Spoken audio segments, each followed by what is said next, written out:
Hey there guys, welcome to today's video, and I hope that you've had a fantastic start to your week, or beginning of the week, or middle of the week, or wherever we're at in the week. Guys, if you're new to the channel, please hit that subscribe button, hit the notification bell. It is always good to see some friendly faces popping up in the subscription column. Equally, if you're watching this on the Facebook group, then guys, please pop your feedback in below. These two exercises alone are going to be fantastic for getting you to mobilize through the hips and actually activate your core and know what it really feels like to get that activation going. So without faffing too much, I'm going to get into the first exercise, which is the hip swing. If you're catching up on this series, this is called Deconstructing the Turner 12. The Turner 12 are 12 exercises that I've written into people's workouts. All my clients do these workouts, do these exercises, should I say. There's potentially a cat's going to come and invade us again. All my clients do these exercises before we see each other so that they can get the most out of their workout, but also so that they're nicely warmed up and they're ready to rock and roll. So with that said, we're going to jump into the hip swing today. The hip swing is a very good exercise from a bodyweight training program called ZOO. ZOO is primal pattern movements, bodyweight training that will kind of raise your heart rate, give you mobility, give you strength, conditioning in a bodyweight functional zone. Okay, that's the best way I can describe it. If you want to look it up, It's really, really cool.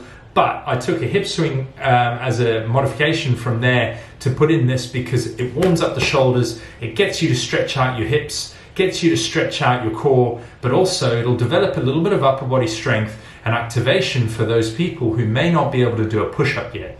If you can hold yourself up in an A-frame position, that's a good active position to be in. Can you start to develop the core strength to drop into a push-up or push position? So the hip swing, what we want to do is we want to get yourself into a quadruped position to start off with.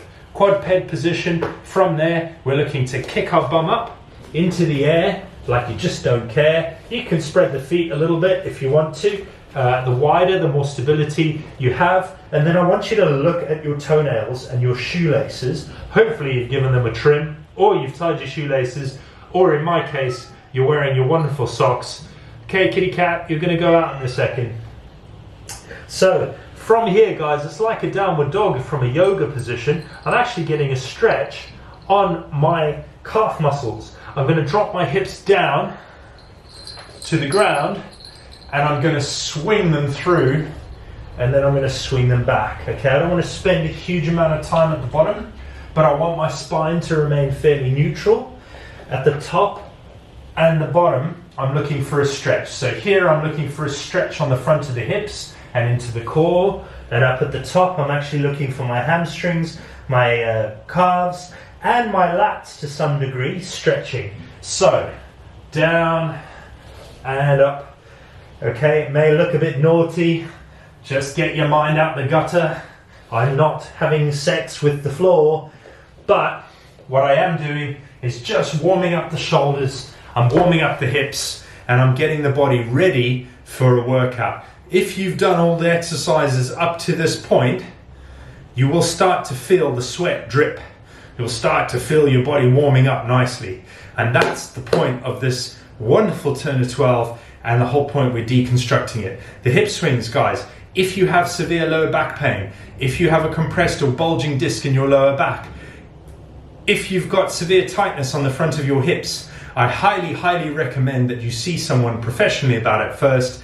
And equally, if you are struggling to get into that extension, right, into this bottom position, and you feel pain, then it's probably worth just regressing the movement slightly and not going as deep. You don't want to compress the lower spine or keep compressing the lower spine if there is a residual issue.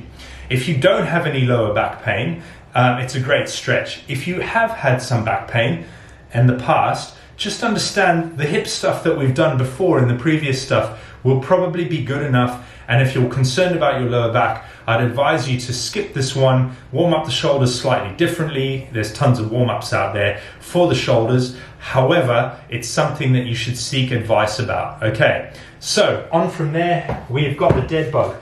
You can use a foam roller or something to support your neck if you need it, because what we'll find is the posture of the modern human is not necessarily going to lend itself to finding this particularly easy.